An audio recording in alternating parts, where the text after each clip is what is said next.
So I'm going to try and give you a look on the research that is going on trunk diseases, what is the problem, how we deal with it, how we try to control it and fight it.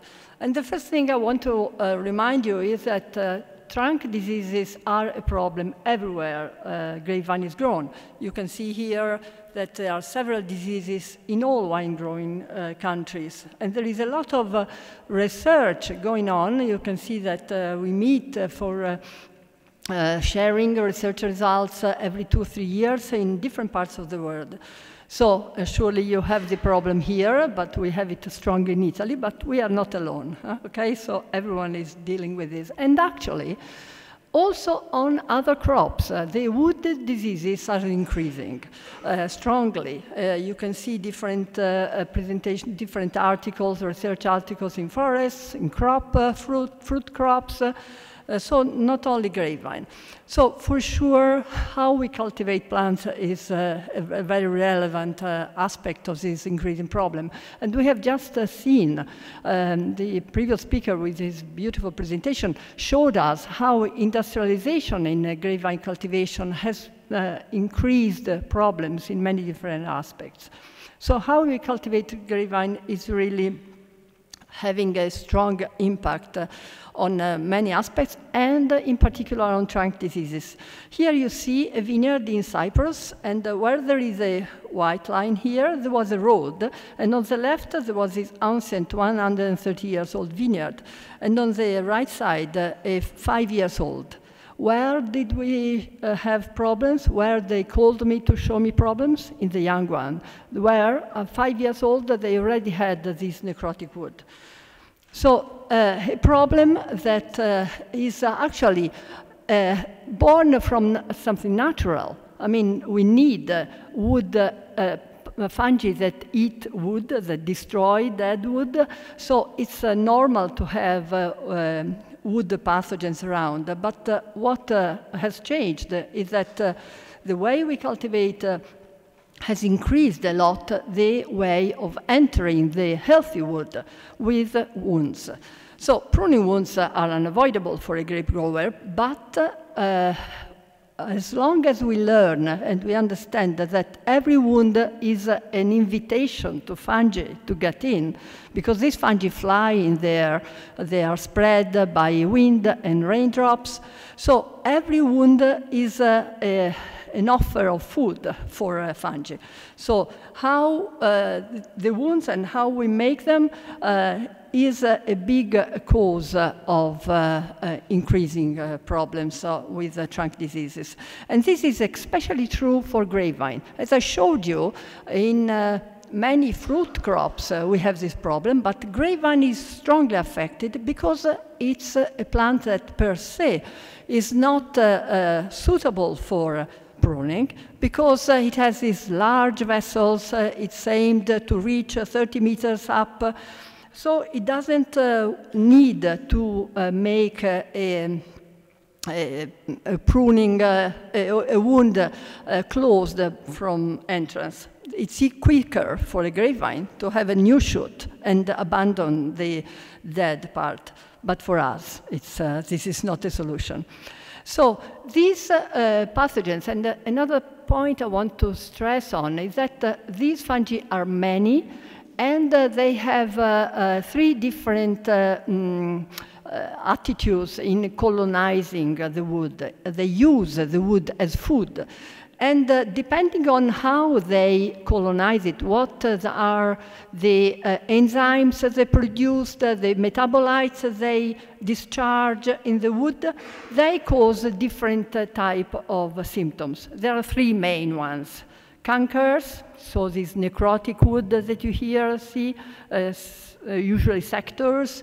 Vascular diseases, you have these black stripes, and the wood rot, when the wood completely destroys. And you see that every symptom has a special fungi that are able to cause, through the metabolites they produce, those different symptoms. And these fungi can all be present in the trunk without showing symptoms. So they can all be causing latent infections. So we keep them, we don't see them immediately, but only when the infections sum up. Very quickly, I'll show you the diseases that you surely know. I have visited with Teresa Dula many vineyards here, and I saw that you also share with us the same problems. So eutype dieback, one of those canker diseases. And what I want to show you is that all the canker diseases have this aspect, economical aspect in common. They cause the loss of spores and cordons and branches, so they cause a real damage, even if not having the very evident foliar symptoms as you have in ESCA, we tend to under-evaluate them. But they are still pathogens. You see here diaporte dieback. They are pathogens that live on the wood, and as soon as they find the wound, they get in and colonize it. And sooner or later, they kill the wood. And again, Botryosphera dieback. Botryosphera dieback is surely the one that is more spread, very common all over the world in many, many crops.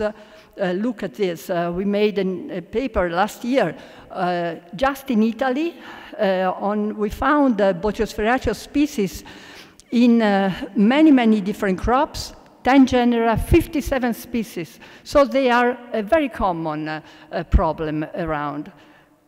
And all these pathogens contribute to the main disease that we find in Europe.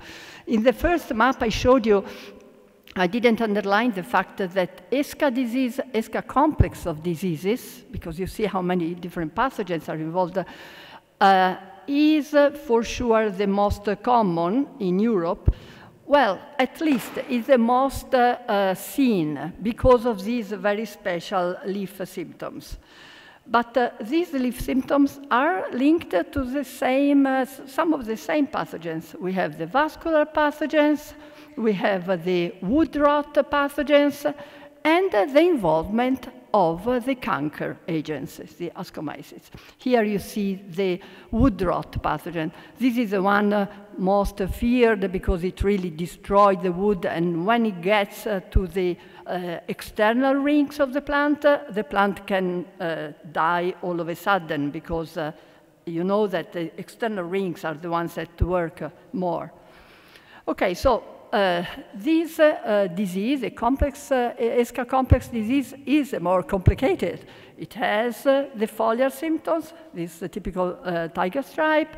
It causes the sudden death of the vines, and the loss of spores, the death of vegetative point where the production is lost.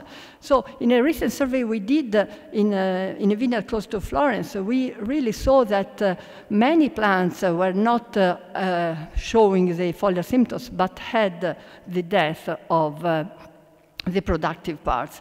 Also, we have the measles on berries, which is a problem on table grape, but also the loss of quality. So this disease is the one that worries more because it causes so many different type of damages. So the loss of quality is also very important. The growers that want to produce good wine don't pick up that grape at all. Or they use it to make a different rosé wine or something like that, because it does not ripen enough. Okay, so ESCA complex is complex because it has a complex of pathogens and a complex of symptoms. And it can even, some of the symptoms and some of the pathogens can even appear in the nursery material. So we can start introducing some of the pathogens even from the nursery. But when we put the grafted cutting in the field, there we have the main entrance of pathogens. Every time we prune, it's a new occasion of pathogens entry. And so the vine gets older and older, and the more and more pathogens get in. This is very important because the reaction of the plant to this continuous bombardment of pathogens is very important in limiting the effects of these pathogenic agents. And there is so a strong influence of the physiology of the plant and a strong influence of the environment, both on the plant and on the pathogens. A clear example is what you surely know, the different susceptibility of the varieties, which is very important to learn in the different conditions, because the varieties that following the same infections of the same pathogens react in a very different way. They can not to show symptoms at all for years and years.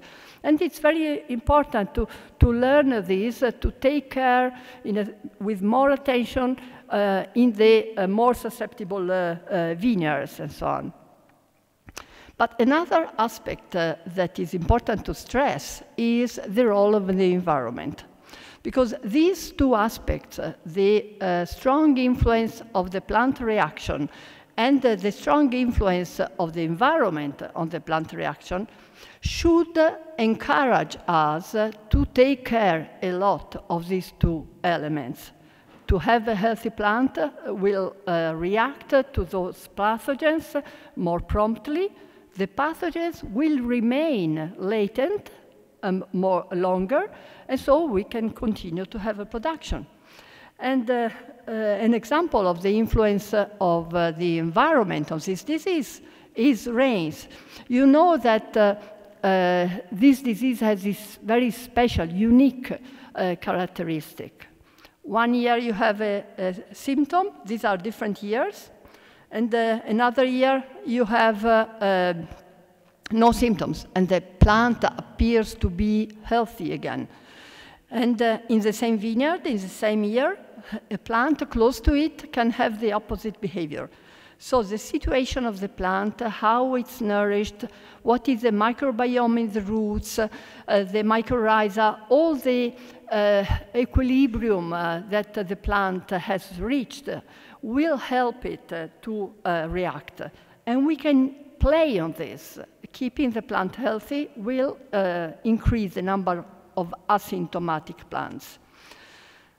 And you can see the role of rain. You surely have noticed this. You surely know that rainy seasons, especially in May, June, July, bring to higher symptoms incidence. You see here double rain, more than double incidence of the disease.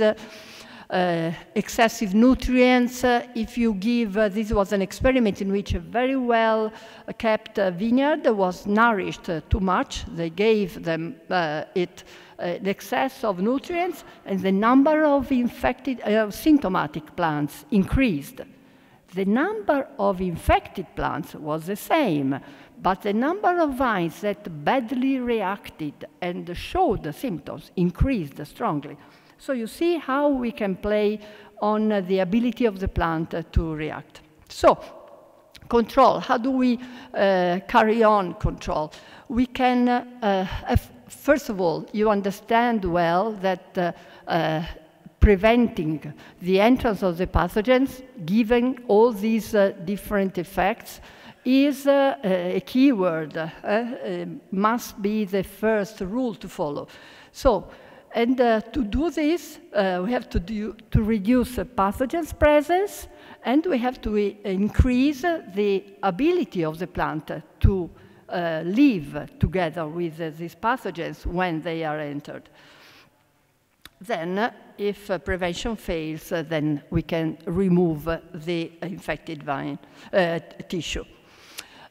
Just one thing, because the nursery aspect is something that would deserve a whole talk, but just to remember that one way to have better quality plants from the beginning is to act in the nursery. There is a lot of activity on this field with trichoderma, with other precautions, hygiene, and so on, and it is very important.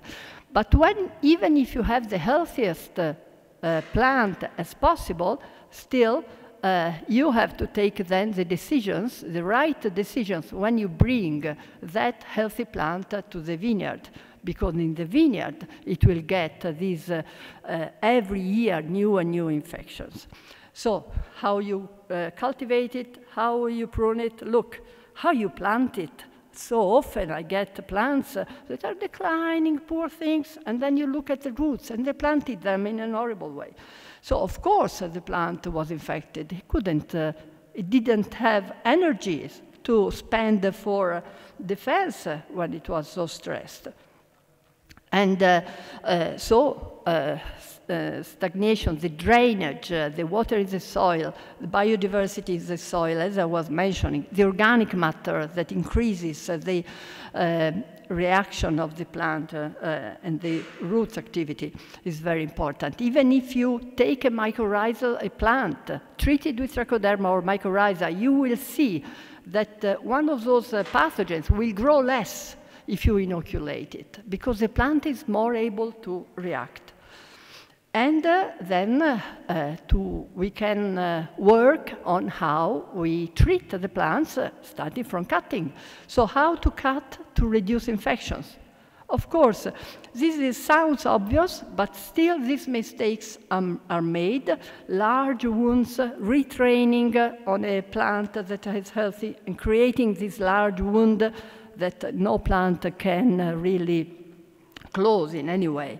So pathogens have a free entrance. So trying to prune only on 1-2 years old to save the basal bud. You know, if you leave a basal bud that keeps the wood alive and helps to accumulate gels and tyloses, it will surely help to stop the entrance or reduce this entrance of the fungi. One thing I want to stress, and I will repeat later, you are seeing many different actions. So you understand that diseases that have so many different pathogens, ascomyces, basidiomyces, different families, different species. So it's such a complex disease that is influenced by so many factors, cannot have one solution.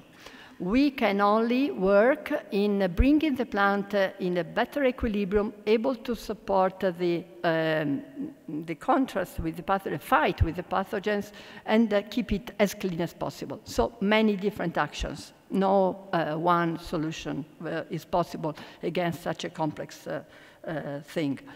So do not remove the basal bud, do not leave a too long chicot, you know, when you cut, because this long chicot will crack, and then fungi will enter with the water. When it rains, the rain will bring in the cracks the pathogens, so you will increase infections very often.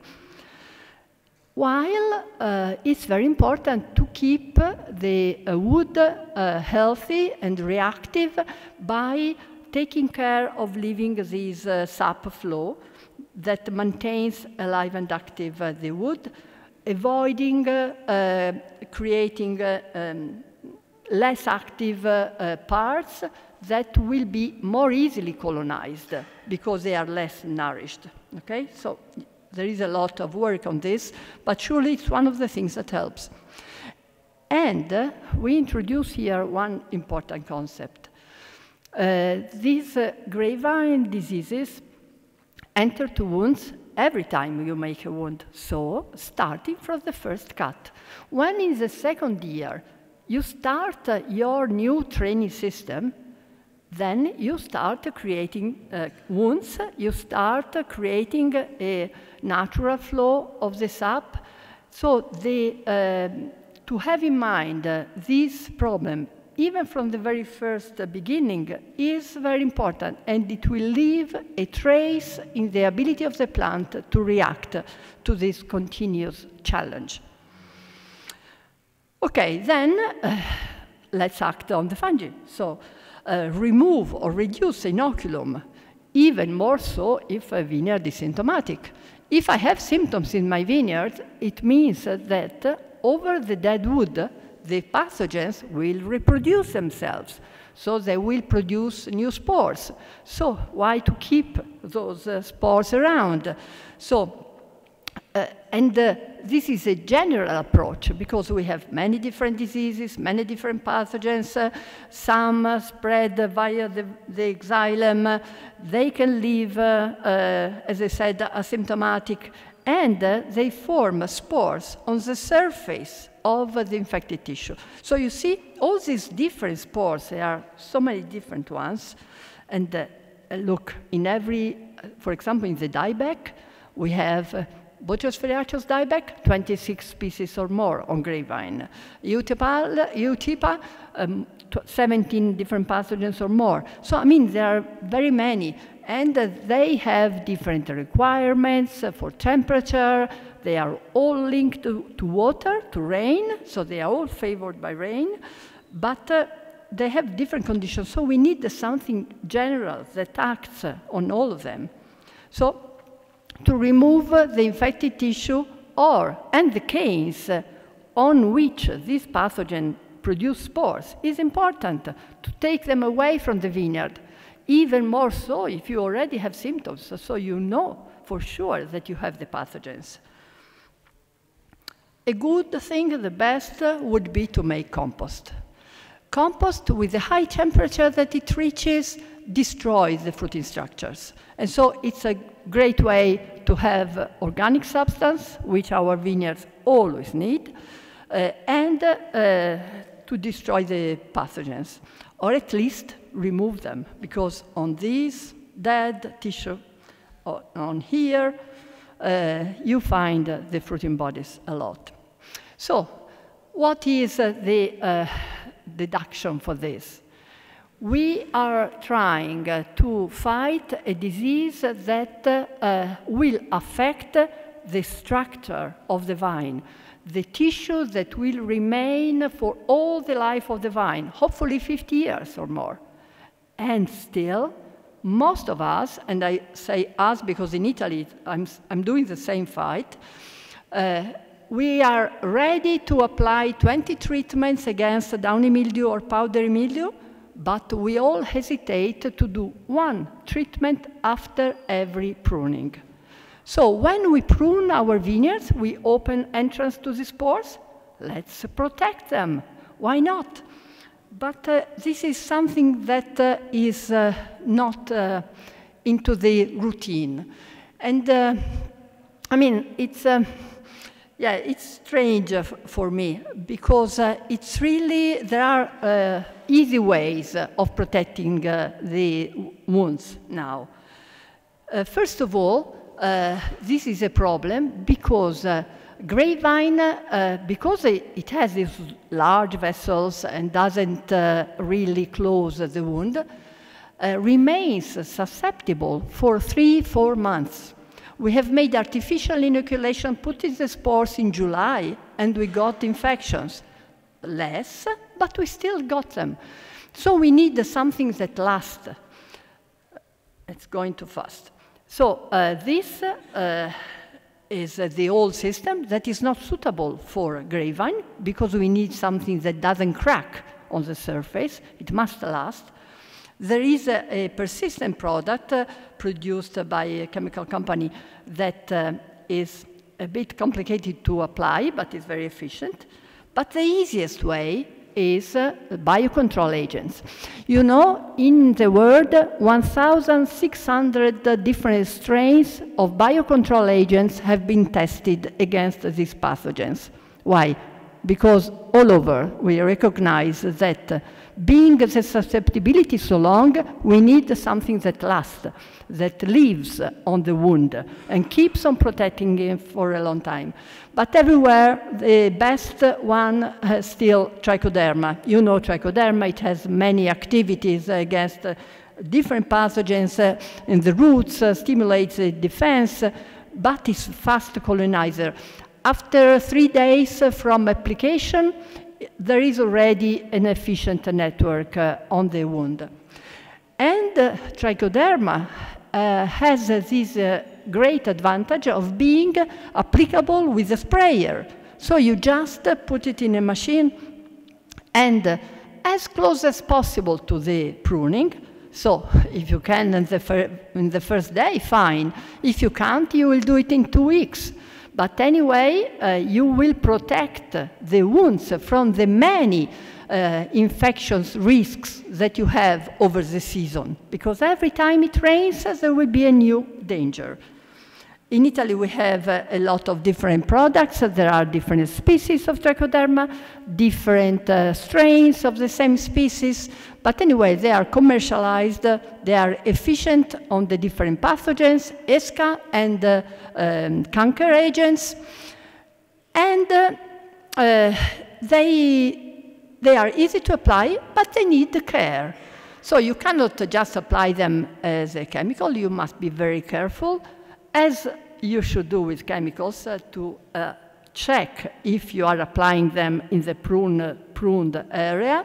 Wet well, use a low pressure, choose the nozzles that are suitable for these applications. So if you apply them consciously with one application a year, but not only a year, every year, what do you get? You get protection.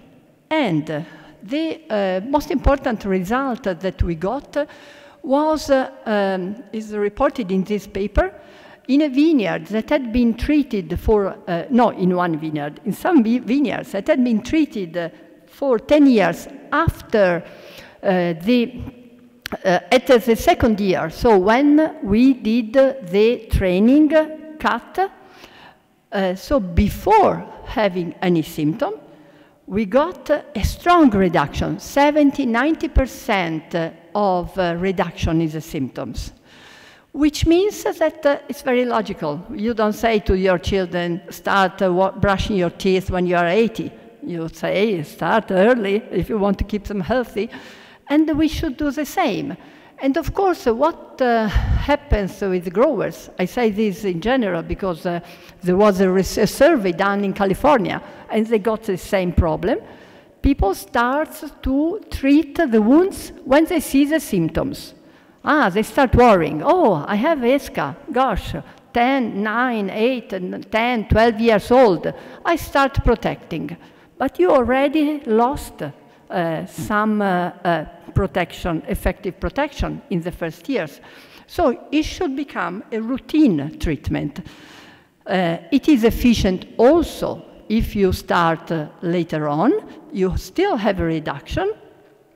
And this reduction is very strong also on the dieback pathogens, so the canker, Botryopsferia, Deporte, Eutaipa. You see here, this is a trial in New Zealand, and you see the treated and the non-treated, and you see how over time the disease grows. So the different commercial products can be selected for the suitability for temperature. You have to follow the characteristics, but all these really can make a difference if it becomes a routine. So start protection, especially in new vineyards, pay particular attention to the most valuable vineyards. If you cannot do it everywhere, do it in the most valuable and in the most susceptible ones. You don't bother to treat Merlot because it has a symptomatic plants one and there. But in Cabernet or in Glera, I make examples of the cultivars I know, but it's very important. But of course, you have to repeat it every single year because the risk is high every year. And we made calculations at the economically convenience of these treatments, and we saw that the most valuable is the crop, the higher is the saving, but the saving is always there. Okay, so the last but one approach on which there is a lot of research is to use defense inducers.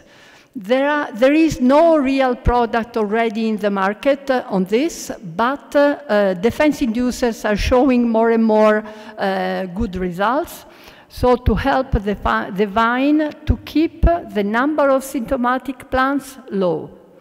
And again, it's not the solution, but if you decrease the infections with pruning wound protection, you decrease the symptoms appearance, You decrease infections by pruning.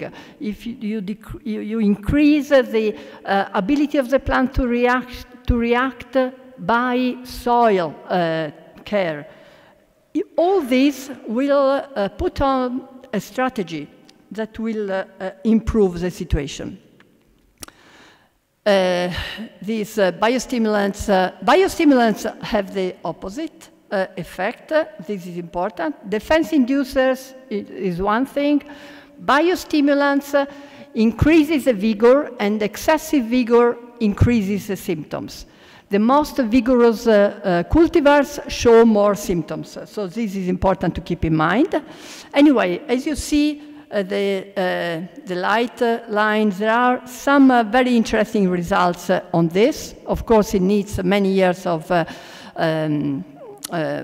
application and confirmation of the data, but there are really some very interesting results. These are also in, I moved this slide. Anyway, in Veneto. And the very last one. So we have seen all precautions, prevention, taking care of the vine and of the soil.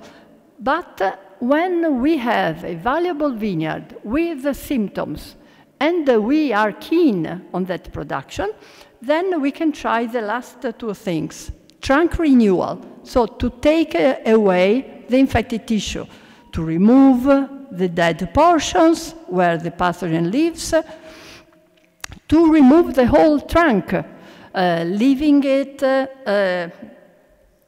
not a big trunk left.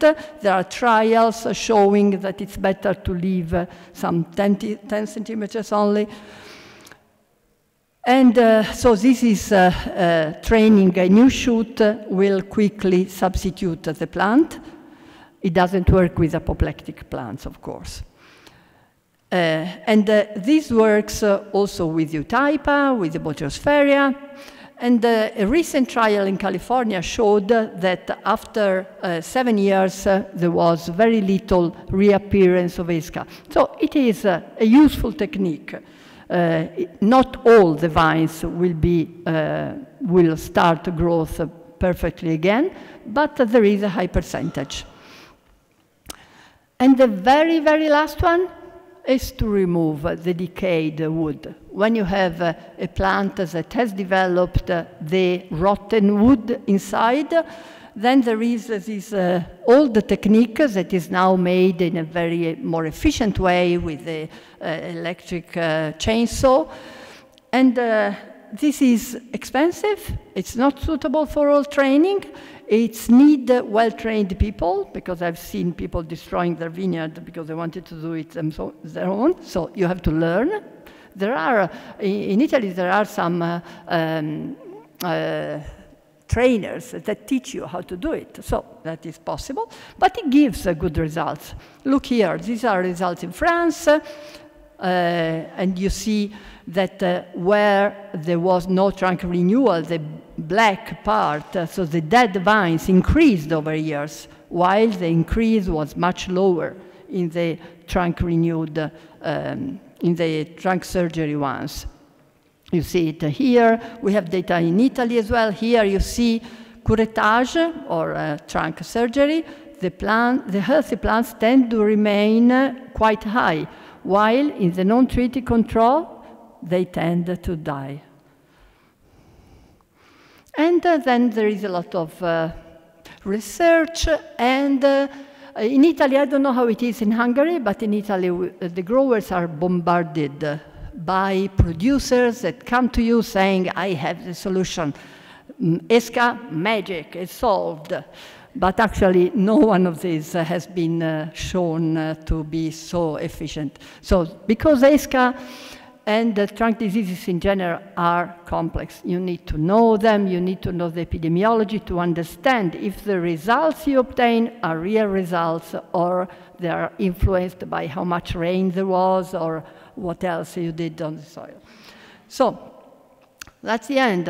So strategies and prevention in all their aspects, accept as inevitable the long-term protection of wounds, understand the importance of cultural techniques in determining the damage by pathogens, so the importance of the vine reaction, prevention from the nursery to the vineyard, study more the role of the soil, because I have a PhD student now working on it, and the soil really has a lot of importance in the ability of the vine to react.